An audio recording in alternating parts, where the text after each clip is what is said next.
Welcome to this very special edition of the KJ Masterclass Live, the show which ensures that you profit from your time spent here with experts, either through their industry insights, information, or simply learning from them.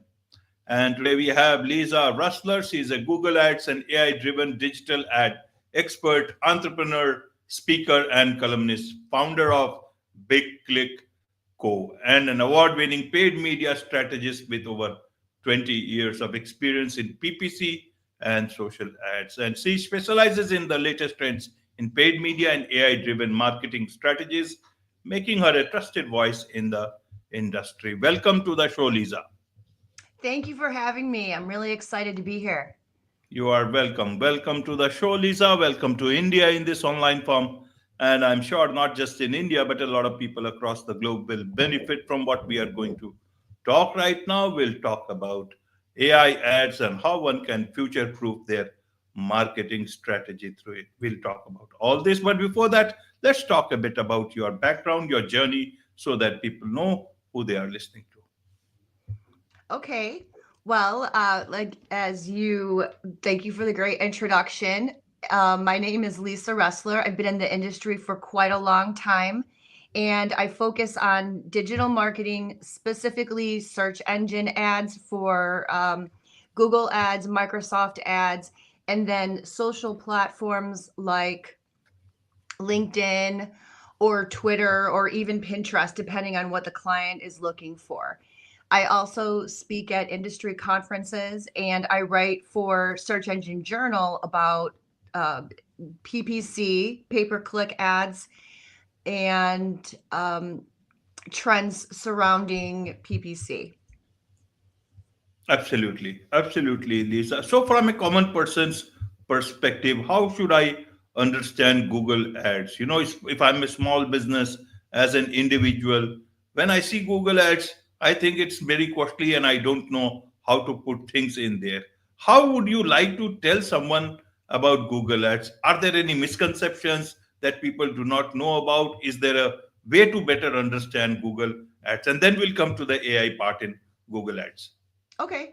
So Google ads and also Microsoft ads, they are served alongside the search results. So someone is searching for entertainment or apparel, and along with their content in the search results, ads will show up at the top or on the side that will that represent the business and then give users the opportunity to click through to get information about their products. And so those are run some of the ads are run via keywords, via search terms, and some of them are on the internet across many different sites. Marketers would know those as display ads. And it has gotten a lot more complicated over the years. It's not just putting keywords into your account and hoping that you show up. There are a lot of nuances and a lot of strategy and technical knowledge that's needed to run these ads and to get good results. Absolutely. So, as an individual, as a small business, especially, it itself is, Google Ads is quite confusing in that sense for people. It may be easy for experts like you, but from a common persons. And now even the algorithm and everything, they know that it's very confusing for them. They don't try to understand it, but I guess nobody can understand it the way they want to. And then Google Ads, in Google Ads also you have brought in artificial intelligence. Means, how do I understand, how do I get started, especially as a small business owner? Because I do not have extra money, I do not have money to waste.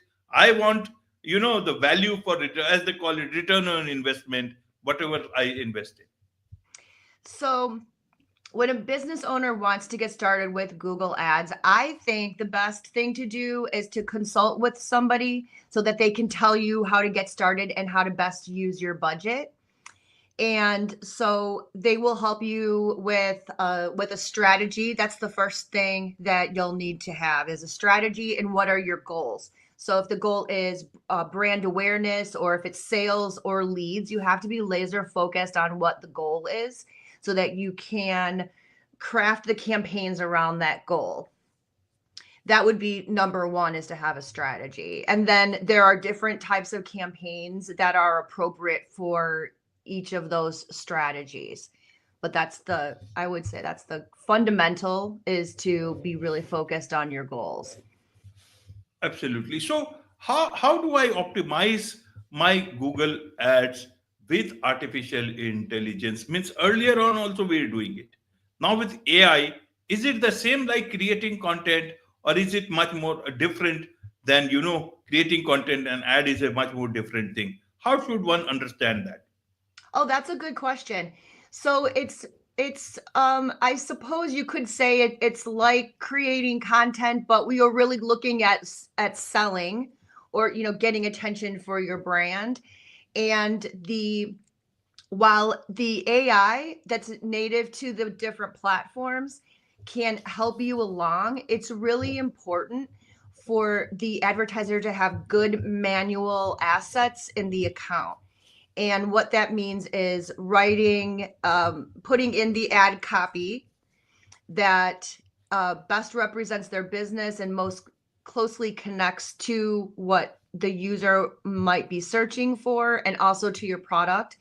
And then ensuring that the landing page, which is the page they're clicking through to, has a very tight connection with the search, with the ad copy, and is easy to navigate and is easy to understand. And that the content that's on the landing page, that's where the content comes in, is easy for I would say the machine, or for the computer, to understand, so that as you progress in your ads, it can recommend different types of ad copy that will best resonate with your customers.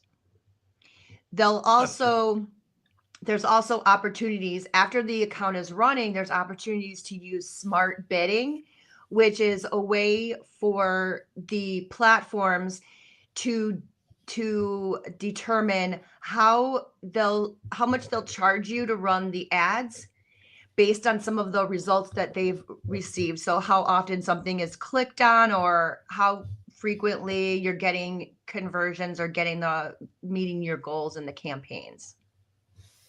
Absolutely.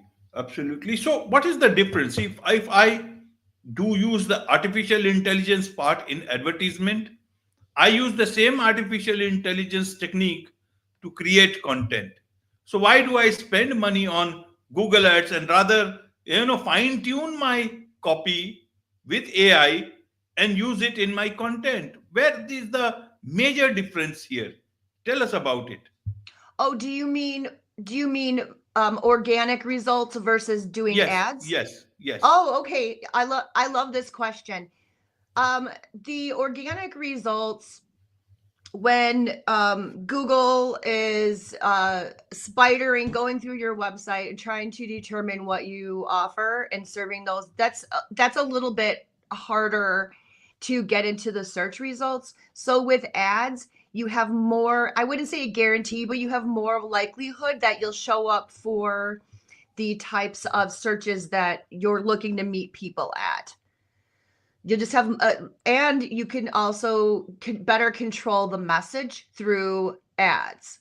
So you can highlight the features, the benefits, have a very strong call to action. And some businesses have a lot of promotions, and that's something that you can also communicate through the ads. That's very difficult to communicate through organic results. Right, right. So does it mean that Google has a different algorithm for ads and different algorithm uh, for your general web and all for Google search and all? Definitely. Yep. There is they're run separately. They're two different algorithms. So with the SEO, the search engine optimization, that are the organic results, they're using a completely different algorithm, and that's not my specialty. But the ads are run through the platform, so you're telling Google what you want to appear for. So Google's looking for Google is using billions of signals to reach your audience, whether it's like one of those banner ads placed on a website that they're visiting, or if it's a keyword triggered type of ad. They're looking at these billions of signals, not just at the keyword. And this is where more of the AI comes in, is that they're looking at themes and searcher intent. So that would this there's the signals would be maybe your location, not only your keyword, but also what your intent with the keyword is, how you've searched for that before, what your interests are, because as you know, they collect a lot of data about you, right? So if they know that you're interested in travel, they're going to get more understand your intent more when you're searching for travel or for locations to travel to versus you're doing research for as a student. So they know that, and that's a completely different ad bot that goes through and scans your pages for ads. Absolutely. So, where is the trick here? Is it about the content, ad content created by AI, or is it the right kind of audience search which Google pushes because you give them ad money?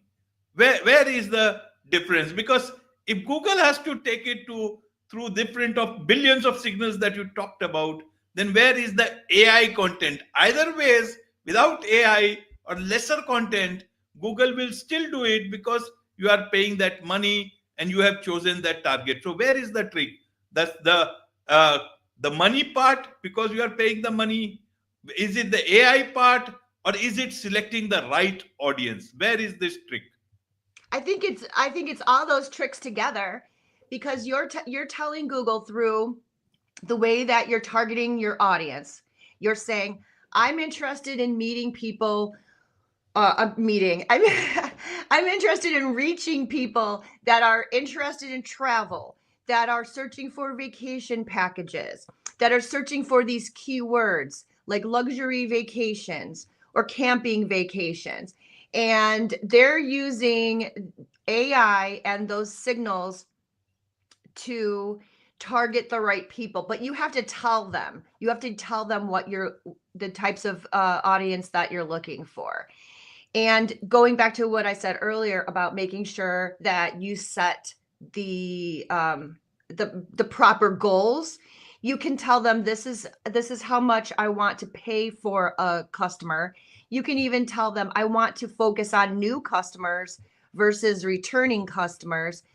And then they're following your instructions, but they're using this artificial intelligence to locate the right people, not just by someone's just searching out of the blue for vacation packages. They're knowing about this person having a high interest, and even what kind of vacation packages they're looking for, like the locations of those. If you want to travel to France or the United States, they know all that. So that's where the AI comes in. So the trick is all of those things together, is making sure that those inputs from the human are quality and are very targeted, so that the machine knows how to do all of that, the intricate work behind the scenes. Absolutely, absolutely. So, for example, if I decide, because I don't know anything about Google Ads, I have not done any ad campaign on Google. But for a general person who wants to spend some money and to create some campaign, say about a clothing store they have got, an online store, and they want to drive some publicity or audience towards their website, how do they get started with Google Ads? How much money for how many days? And you go into your account. How do you create that? Not in that sense, but what should you start doing? What in terms of few steps that you can tell them, so that somebody who listens to you, not everyone will be able to afford your services or may not come in contact with you, but when they listen to this episode, they can certainly make use of this, all the guidance from you. Well, e-commerce, I think, is one of the most complicated, but it's really powered by data. And so any advertiser, even e-commerce, will need to go to Google Ads and open an account. And it will walk you through the process of setting up ads. For advertisers that have an e-commerce store or that are selling, directly selling products online where you're pushing the button to buy, there will usually be a product feed that's involved, so they know, so they can measure what products are being bought. It's usually, they're also, the advertisers are also using Google Analytics and have that connected. Actually, almost all advertisers are using some form of analytics, so that Google is also getting information from that. And so they'll want to, make sure that everything is hooked up properly, and then use those manual assets, like I said, with the ad copy, the call, the calls to action, what they want someone to do, linking their goals, their strategy goals, so selling products or gaining leads, to setting up smart bidding in the system to say, this is what I want my return on ad spend to be, or what I want my ROI to be. So please target people that are likely to buy for me at this particular price. And then in terms of, you said, how much do you spend? Well, one of the things that you have to understand, they do, and this, I think this is one of the misconceptions you asked about earlier at the beginning, is that they say, oh, you can spend any amount. Well, that's true, Right. but you do need to spend a decent amount so that the ads run. Because what they will do is they'll look at what your budget is, and then they'll pace out the ads throughout the day. And if that budget is too small, say, for example, just like $10 a day or a very small amount, you won't be able to get enough clicks to get results. So you do, as an advertiser, need to start out with a budget that will allow the ads to run and be tested by Google. And then they usually go through a learning period. And I think it is about, let's see, I want to say two to 4 weeks, maybe up to 6 weeks, where, and depending on how much your budget, if you have a large budget, they'll gather data quickly. But they need to gather that data to know who is more likely to click on the ads and to purchase. Absolutely. So, what should be my expectation? Especially, see, if I'm spending whatever little budget I have got, say, for 10 days, 15 days, should I have huge expectations that, listen, I have spent money now and I should be getting a lot of, buyers from this particular ad? Should that be the expectation? Can we do that? Because small businesses do not have that wherewithal to, keep on spending money. How should one look at return on investment in these cases? Right. Well, I think you do need to factor in a learning period. I don't think there's any way around it, because it doesn't know how to serve your ads without the data. So, the first, 2 to 4 weeks, it can be, it depends. It can be a little unpredictable, going up and down, maybe not getting the results right away. So there's a period of having to tweak and refine and optimize the ads as they start running. I would think that a good period of time to test the campaigns, to get them up and running, to get them stabilized, and to see if it's going to work, would be maybe 3 months. But there will be trial and error at first. Once it gathers the data, and you use the smart bidding settings and say, I want my return on ad spend to be this amount, it should only be serving your ads to get that amount, if you think about it that way. So Absolutely. Right. I don't think there Right, are Lisa. any I mean, there really aren't any guarantees. Obviously, it's, if you're doing a branding campaign to get your name out there, that is a lot easier. because really your goal is to get impressions, to get exposure. But the sales, I mean, that is definitely, tricky if you don't have a big budget. It's it can be a risk, but it's an investment. It's an investment.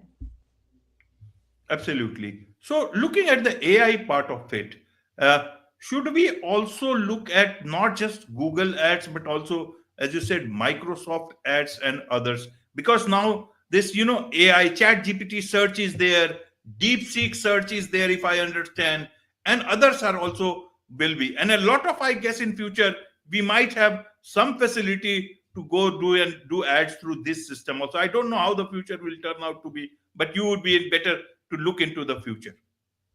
Right. Well, I was on a partner call with Microsoft last month. And what they're doing is they're looking at and they're testing ads in Copilot, which is their AI assistant, and they're looking at signals as well. And for example, what the user is searching for, but uh, what they're what they're entering into the AI chat, how they're refining the search and how they're refining the prompts in there. And they're getting ads in this Copilot tool. So they did um, some customer research, and what the research showed was that they liked the ads. They found them to be highly relevant to the prompting and the searches that they were doing in the chat assistants. So this looks like it's really going places, and that people like the ads, welcome the ads, because it's very related to what they're researching, what they're working on in these AI assistant conversations.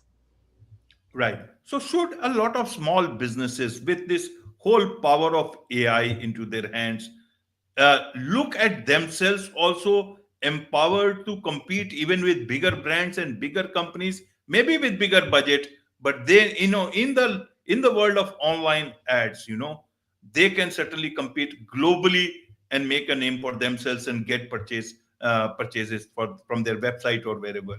How does this whole thing look like? Has it brought much more better ground for small sellers, or is it because of the budget big companies will always hold their ground? That's interesting. I think it depends how competitive your business is, but when you talk about competing globally, um, you can use your targeting to target locations that are across the world, but not necessarily the whole entire world or a whole entire country. You can use your settings to target specific metro areas. um they go into very you can do a radius around a location if you have a local business. So you're not so being global doesn't necessarily mean competing with everybody globally. When you target a location, you're only competing with the advertisers in that location.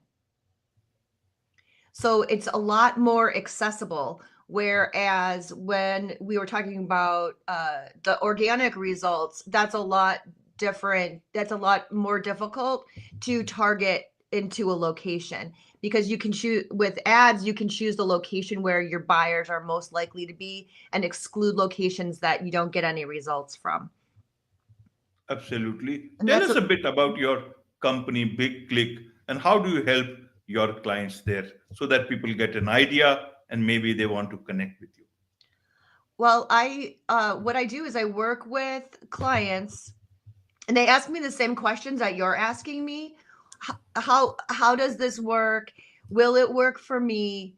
I want to, telling me about their goals, and I say, here's who we can target, here's how we can target them, here are the ad type products, and not only that, but here are the different platforms. Like I said, it's not just Google Ads. Microsoft Ads has a very interesting demographic base, and the social platforms, they all have their own personalities, right? So choosing the appropriate platform, whether it be, LinkedIn, or if you're, really highly consumer, Pinterest is a good platform. So I will work with them on what the plan is, what the strategy is, and then also implement it for them. And so during that really critical starting out point, I will work to tweak the settings so that we're getting the best results. I also have a lot of clients that have existing accounts and they're saying this isn't working, or this isn't working the way I want. Can you help me figure out how do we make this more automated? I have one right now that's doing that. And so it's a balance of, okay, we can automate this part, but this part we really cannot. And it's all, very catered to the type of business. Absolutely. There's much to learn about all these things from you, Lisa. And I'm sure a lot of people would want to connect with you, learn about it, and also perhaps be your client. What is the best way for them to connect with you? I would love if people would connect with me on LinkedIn. And also, I just recently started a newsletter on Substack, and it's called the Paid Media Mix. And I would love for people to connect with me there, where I share a lot of information for do-it-yourselfers. Wonderful. With this, it's a wrap on this very special edition of the KAJ Masterclass Live. Thank you so much indeed for joining us. Thank you. I really appreciate being on.